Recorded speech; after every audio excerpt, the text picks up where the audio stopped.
जय जिनेन्द्र छात्राओं, क्या आप कभी किसी मेले में गए हो? क्या आपने वहां पर दर्पणों का खेल देखा है, जहां तरह तरह के दर्पण लगे होते हैं और उसे देखने पर हमें हमारा प्रतिबिंब कभी छोटा, बड़ा, चौड़ा, पतला, लंबा, मोटा, उल्टा, सीधा या अन्य आकृति का दिखाई देता है। क्या आपने सोचा कि ये तरह तरह की आकृतियां कैसे बनती है? ये आकृतियां अलग अलग आकार की क्यों बनती है? इसके बारे में जानने के लिए हम आज पढ़ेंगे अध्याय 16 प्रकाश भाग 1। बच्चों, कक्षा 7वीं में आपने दर्पण के प्रकार, दर्पण में बने प्रतिबिंब, लेंस आदि के बारे में जाना था। बताओ, दर्पण कितने प्रकार के होते हैं?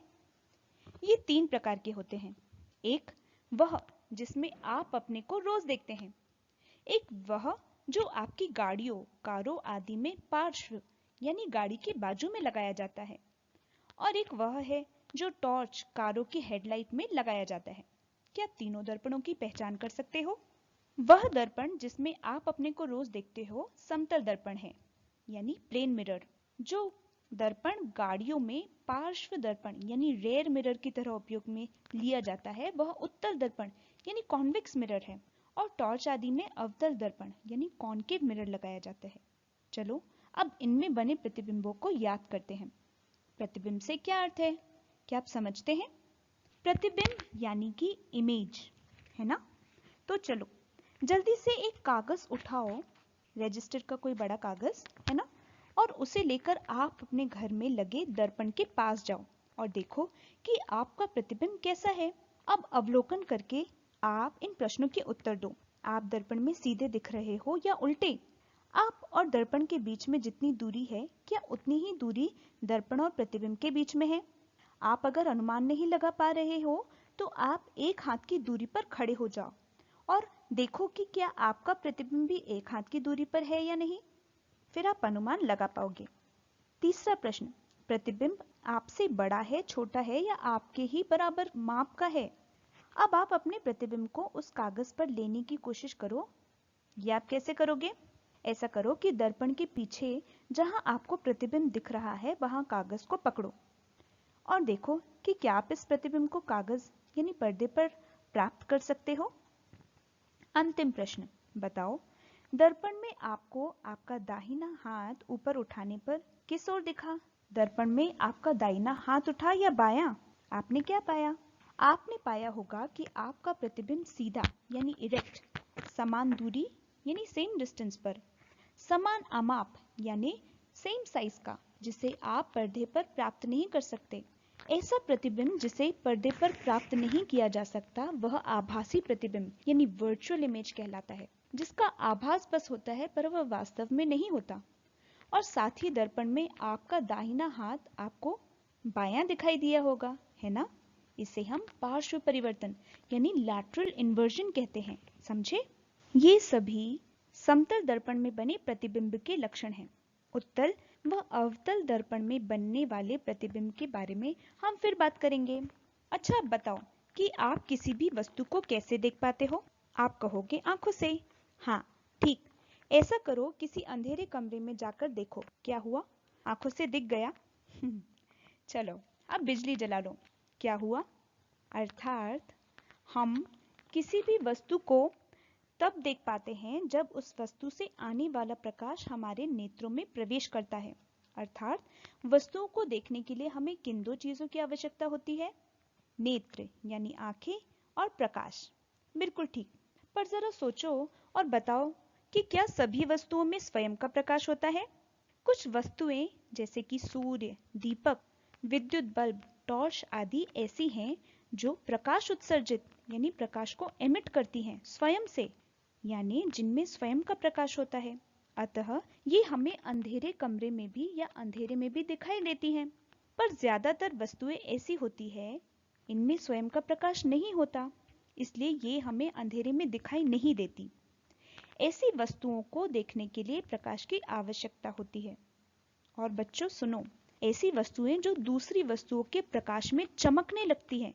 सारी वस्तुएं चमकती नहीं, दिखती है, पर कुछ वस्तुएं जो चमकती हैं, जैसे कि चंद्रमा, सूर्य के प्रकाश की वजह से वह चमकता है। ऐसी वस्तुओं को हम प्रदीप्त पिंड कहते हैं। और जिन वस्तुओं में स्वयं का प्रकाश होता है, जो पिंड स्वयं का प्रकाश उत्सर्जित करते हैं, वे दीप्त पिंड कहलाते हैं। ठीक है, अब जरा सोचो और बताओ कि जब किसी वस्तु पर प्रकाश पड़ता है तो क्या होता है। आम भाषा में कहें तो जब किसी वस्तु पर प्रकाश पड़ता है तो वह वस्तु उस प्रकाश को किसी दिशा में वापस लौटा देती है और उस वस्तु से आने वाला प्रकाश हमारे नेत्रों में प्रवेश करता है, जिससे हम उस वस्तु को देख पाते हैं। समझे? इस प्रकार किसी वस्तु पर पड़ रहे प्रकाश का किसी दिशा में वापस लौटना परावर्तन यानी रिफ्लेक्शन कहलाता है। उदाहरण के लिए जब आप किसी बॉल को दीवार की ओर फेंकते हैं तो क्या होता है, बॉल वापस आती है ना। इसी प्रकार प्रकाश भी वस्तु से टकराकर किसी दिशा में वापस लौटता है और यही परावर्तन कहलाता है। इसे हम रिफ्लेक्शन कहते हैं। बच्चों अब ध्यान से सुनो। बच्चों अब ध्यान से सुनो। किसी पृष्ठ यानी सरफेस पर प्रकाश किरण पड़ती है तो उस किरण को आपतित किरण यानी इंसिडेंट रे कहते हैं। और जब प्रकाश किरण पृष्ठ यानी सरफेस से परावर्तित होकर वापस लौटती है तो उसे हम परावर्तित किरण यानी रिफ्लेक्टेड रे कहते हैं। एक बार फिर से, पृष्ठ पर जो किरण पड़ती है वह आपतित किरण इंसिडेंट रे, और जो वापस लौटती है वह किरण परावर्तित किरण यानी रिफ्लेक्टेड रे कहलाती है। इसे हमेशा याद रखना। वास्तव में वैसे किरण की बात करें तो बच्चों, एक संकीर्ण किरण पुंज जो हमें प्राप्त होता है वह अनेक यानी कई सारी किरणों से मिलकर बना होता है। हमें आसानी हो इसलिए हम प्रकाश के संकीर्ण किरण पुंज के लिए किरण यानी रे शब्द का उपयोग करते हैं। समझे? अच्छा, आपको यह तो समझ आया कि पृष्ठ पर प्रकाश पड़ते ही वह परावर्तित यानी रिफ्लेक्ट हो जाता है, पर क्या आप बता सकते हो कि किसी पृष्ठ यानी सरफेस पर पड़ने वाला प्रकाश किस दिशा में परावर्तित होगा? कक्षा 7वीं में आपने सीखा था कि कोई पॉलिश किया हुआ या चमकीला पृष्ठ एक दर्पण की तरह कार्य करता है। तो चलो दर्पण के द्वारा परावर्तन की दिशा को समझते हैं। बच्चों, परावर्तन यूं ही कैसे भी नहीं होता, याद रखो इसके कुछ नियम होते हैं। क्रियाकलाप 16.1 के द्वारा हम इसे समझते हैं। जल्दी से एक मेज पर सफेद कागज की शीट लगाओ, एक कंघा लो और एक दांते को छोड़कर अन्य को काले कागज से बंद कर दो।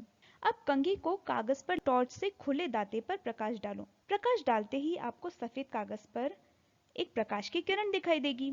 इस किरण के रास्ते में आप एक समतल दर्पण की एक पट्टी रखो। क्या हुआ? दर्पण से टकराते ही आपतित किरण यानी इंसिडेंट रे परावर्तित हो गई, वह रिफ्लेक्ट हो गई। अब किसी की सहायता से दर्पण और दोनों किरणों को रेखा यानी लाइन से दर्शाओ। जल्दी से वहां पर लाइन बना लो। अब आप आपतित किरण यानी इंसिडेंट रे, दर्पण यानी मिरर और परावर्तित किरण को नामांकित करो। आपतित किरण जिस बिंदु पर दर्पण से टकराती है, ध्यान से सुनो, जो इंसिडेंट रे है वो जिस बिंदु पर दर्पण से टकराती है उस बिंदु पर एक 90 डिग्री का कोण बनाते हुए रेखा खींचो। ये जो रेखा आपने खींची उसे हम अभिलंब यानी नॉर्मल कहते हैं। आप देखेंगे कि आपतित किरण और अभिलंब के बीच एक कोण है। इस कोण को हम आपतन कोण यानी एंगल ऑफ इंसिडेंस कहते हैं। इसी प्रकार परावर्तित किरण और अभिलंब यानी नॉर्मल के बीच एक कोण और बनता है। इसे हम परावर्तन कोण यानी एंगल ऑफ रिफ्लेक्शन कहते हैं। अब आप दोनों कोणों को मापो। क्या इनमें कोई संबंध है? इनमें कोई संबंध है या नहीं, ये जानने के लिए आप इस क्रियाकलाप को आपतन कोण यानी एंगल ऑफ इंसिडेंस को बदल बदल कर दोहराओ और दिखाई गई सारणी को भरो। सावधानीपूर्वक इस क्रियाकलाप को दोहराने पर आप पाएंगे कि आपतन कोण यानी एंगल ऑफ इंसिडेंस परावर्तन कोण यानी एंगल ऑफ रिफ्लेक्शन के बराबर है, यानी that is angle I is equal to angle R। यह परावर्तन का प्रथम नियम है, जिसके अनुसार आपतन कोण एंगल ऑफ इंसिडेंस सदैव परावर्तन कोण यानी एंगल ऑफ रिफ्लेक्शन के बराबर होता है। Angle of incidence is equal to angle of reflection. ठीक है, समझा ना? अब ऐसा करो कि प्रकाश को अभिलंब यानी नॉर्मल की अनुदिश, नॉर्मल जिस दिशा में ना उस दिशा में आप प्रकाश डालो और देखो क्या होता है। कंघी से काला कागज हटाकर आपतित व परावर्तित किरणों को देखो और आनंद लो। चलो अब परावर्तन के अगले नियम की बात करते हैं। क्रियाकलाप 16.2 इस बार आप एक चार्ट पेपर का सख्त सफेद कागज या फिर कागज की शीट को मेज पर इस प्रकार रखो कि कागज मेज से बाहर निकला हो, है ना। टेबल के ऊपर कागज रखना है, कागज टेबल से बाहर हो। मेज से बाहर निकली शीट को बीच में से काट दो। ऐसा क्यों, आपको आगे समझेगा। अब आप परावर्तित किरण को देखो।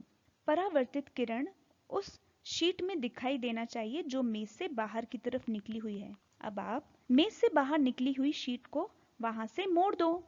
हमने इसीलिए ही काटा था ताकि हम उसे आसानी से मोड़ सके, ठीक है। तो जहां आपको परावर्तित किरण यानी रिफ्लेक्टेड रे दिखाई दे रही है ना, वहीं से कागज को मोड़ दो शीट। अब शीट को फिर से छोड़ दो। छोड़ते ही क्या हुआ, आपने जैसे ही कागज मोड़ा तो परावर्तित किरण गायब हो गई और शीट को फिर छोड़ते से ही परावर्तित किरण दिखने लगी। ऐसा क्यों हुआ, सोचो जरा। दरअसल बच्चों, यहाँ ये कागज की शीट एक तल यानी प्लेन की तरह है, एक ही प्लेन है। जब आप कागज को मोड़ते हो तो यह एक नया तल बन जाता है जो पहले वाले तल से अलग है। इसलिए परावर्तित किरण गायब हो जाती है। ये बात क्या दर्शाती है, ये बात यह दर्शाती है कि आपतित किरण यानी इंसिडेंट रे, अभिलंब यानी नॉर्मल, और परावर्तित किरण यानी रिफ्लेक्टेड रे एक ही तल में होते हैं। That is incident ray, normal and reflected ray lies in one plane. ये परावर्तन का अन्य नियम है, समझे।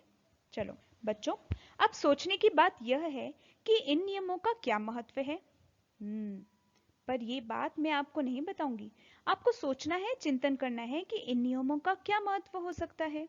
वैसे परावर्तन के नियम पृष्ठ के हर बिंदु पर लागू होते हैं, मान्य होते हैं। चलो अब इन दोनों चित्रों में दिखाए गए पृष्ठों यानी सर्फेसेस की तुलना करो। क्रियाकलाप 16.4। चित्र क का पृष्ठ नियमित यानी रेगुलर है, आप देखने से देख रहे हैं ना, स्मूथ है। जबकि चित्र ख का पृष्ठ यानी सरफेस अनियमित यानी इरेगुलर है ना।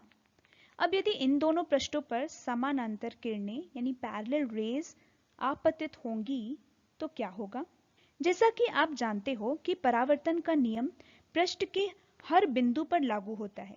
क्या परावर्तित किरणें एक दूसरे के समानांतर यानी पैरेलल हैं? ये तो भिन्न भिन्न दिशाओं में परावर्तित हो गई। जब सभी समांतर किरणें किसी खुरदुरे या अनियमित पृष्ठ जैसे कि गत्ते आदि से परावर्तित यानी रिफ्लेक्ट होती हैं, तो वे समांतर नहीं होती। ऐसे परावर्तन को विस्तृत परावर्तन यानी डिफ्यूज रिफ्लेक्शन कहते हैं। क्या होता है, रेज आई, पैरेलल रेज आ रही है, समांतर किरणें आ रही हैं, पर वो परावर्तित होकर समांतर नहीं है, वो यहाँ वहां विस्तृत हो गई, इसीलिए यह विस्तृत परावर्तन है। इसके विपरीत दर्पण या अन्य चिकने पृष्ठ से होने वाले परावर्तन को हम नियमित परावर्तन यानी रेगुलर रिफ्लेक्शन कहते हैं, क्योंकि यहाँ परावर्तित किरणें यानी रिफ्लेक्टेड रेज समांतर ही होती हैं, समझे। इस प्रकार हमने परावर्तन के नियम व उनके प्रकार के बारे में जाना। बच्चों, हमने कक्षा 7वीं में और इस भाग की शुरुआत में प्रतिबिंब के लक्षणों की बात की थी, याद आया, जिसमें हमने जाना था कि समतल दर्पण में बने प्रतिबिंब को पर्दे पर प्राप्त नहीं किया जा सकता, इसलिए यह आभासी प्रतिबिंब है। चलो इसे समझने का और प्रयास करते हैं। क्रियाकलाप 16.3। चित्र में देखो, समतल दर्पण PQ के सामने रखे प्रकाश स्रोत O से दो किरणें OA और OC के रूप में आपतित यानी इंसिडेंट हो रही है ना। अब इन आपतित किरणों से परावर्तित किरणों की नियमानुसार दिशा ज्ञात करो, यानी A और C से आप अभिलंब खींचकर परावर्तित किरणों को AB और CD के रूप में निरूपित करो, रिप्रेजेंट करो उन्हें। क्या AB और CD आपको आगे की ओर बढ़ाने पर मिलती हुई दिखाई दे रही है? नहीं ना। चलो इसे पीछे की ओर बढ़ाते हैं। क्या ये मिली? ये पीछे मिल गई। इस बिंदु को I से अंकित कर दो। किसी भी दर्शक के देखने पर अब अगर इसे कोई देखेगा तो उसे ये परावर्तित किरणें ऐसी प्रतीत होंगी कि वे I पर मिल रही हो या आ रही हो, जबकि ये मिलती नहीं है बल्कि मिलती हुई प्रतीत होती है, ध्यान रखो। इसलिए O यानी प्रकाश स्रोत का प्रतिबिंब I पर बनता है जो आभासी है, तब तो इसे हम पर्दे पर प्राप्त नहीं कर सकते, समझे। अच्छा बच्चों बताओ, आप दर्पण के सामने मुंह कर देख सकते हो क्या? ऐसा कैसे हो सकता है, सोचो जरा। आप बाल कटवाने भी तो गए होंगे, आपके केश प्रसाधक ने आपको आपके पीछे के बाल कैसे दिखाए? आसान उत्तर है, उसने आपके पीछे एक और दर्पण रख दिया, है ना। ये कैसे संभव हुआ? इसका अर्थ यह है, असल में परावर्तित प्रकाश को आप फिर से परावर्तित कर सकते हो। जो रिफ्लेक्ट हुआ उसे फिर से रिफ्लेक्ट कर दिया गया। कक्षा 6वीं में आपने परिदर्शी बनाया था, उसमें 2 समतल दर्पण का उपयोग किया था। इन परिदर्शियों का उपयोग आप जानते हो पनडुब्बियों, टैंकों और बंकरों के बाहर की वस्तुओं को देखने के लिए किया जाता है। बच्चों, आप जब समतल दर्पण के सामने खड़े होते हैं तो आपको एक ही प्रतिबिंब मिलता है ना? पर क्या आप कभी एक से ज्यादा प्रतिबिंब देख सकते हो? क्रियाकलाप 16.5। 2 समतल दर्पणों को समकोण बनाते हुए किसी टेप से संयोजित करो। उन्हें एक दूसरे से जोड़ दो ताकि उनके किनारे एक दूसरे से मिल जाए और उन दोनों के बीच एक जलती हुई मोमबत्ती रख दो। बताओ कितने प्रतिबिंब दिखाई दिए? आपको हाँ दिखाई दिए 5। ऐसे ही टेप की सहायता से दर्पणों को आप अलग अलग कोणों जैसे 45 degree, 60 degree, 90 degree, 120 degree, 180 degree आदि पर जोड़ो और प्रतिबिंबों की संख्या जरा गिनने की कोशिश तो करो। क्या हुआ? आप गिन पाए? है ना मजेदार? और प्रतिबिंबों की संख्या दिखाई गई सारणी में दर्ज करो।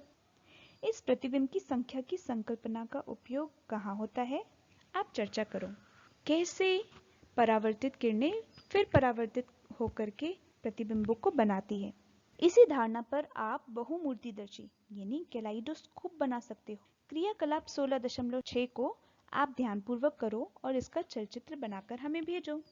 आप जानते हैं तरह तरह के आकर्षक पैटर्न इससे तैयार किए जाते हैं, इसीलिए बहुमूर्तिदर्शी का उपयोग डिजाइनर्स करते हैं ताकि उन्हें नए नए पैटर्न मिल सके। समझे? अब आप अपने इस पाठ को पाठ्य पुस्तक से ध्यान से पढ़िए। इस प्रकार इस भाग में आपने जाना दर्पणों के प्रकार व प्रतिबिंबों के लक्षण। हम वस्तुओं को नेत्रों तथा प्रकाश के द्वारा देखते हैं। जो वस्तुएं स्वयं प्रकाश उत्सर्जित करती हैं वे दीप्त पिंड, और जो दूसरी वस्तुओं के प्रकाश में चमकने लगती हैं उन्हें हम प्रदीप्त पिंड कहते हैं। हमने जाना कि परावर्तन क्या कहलाता है। परावर्तन के नियम जैसे आपतन कोण सदैव परावर्तन कोण के बराबर होता है। आपतित किरण, अभिलंब और परावर्तित किरण एक ही तल में होते हैं।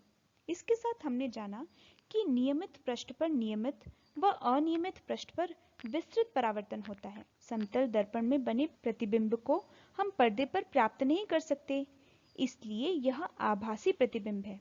साथ ही समतल दर्पण के संयोजन से प्रतिबिंब की विभिन्न संख्याओं के बारे में जाना, है ना? पाठ को ध्यान से पढ़ो। तब तक के लिए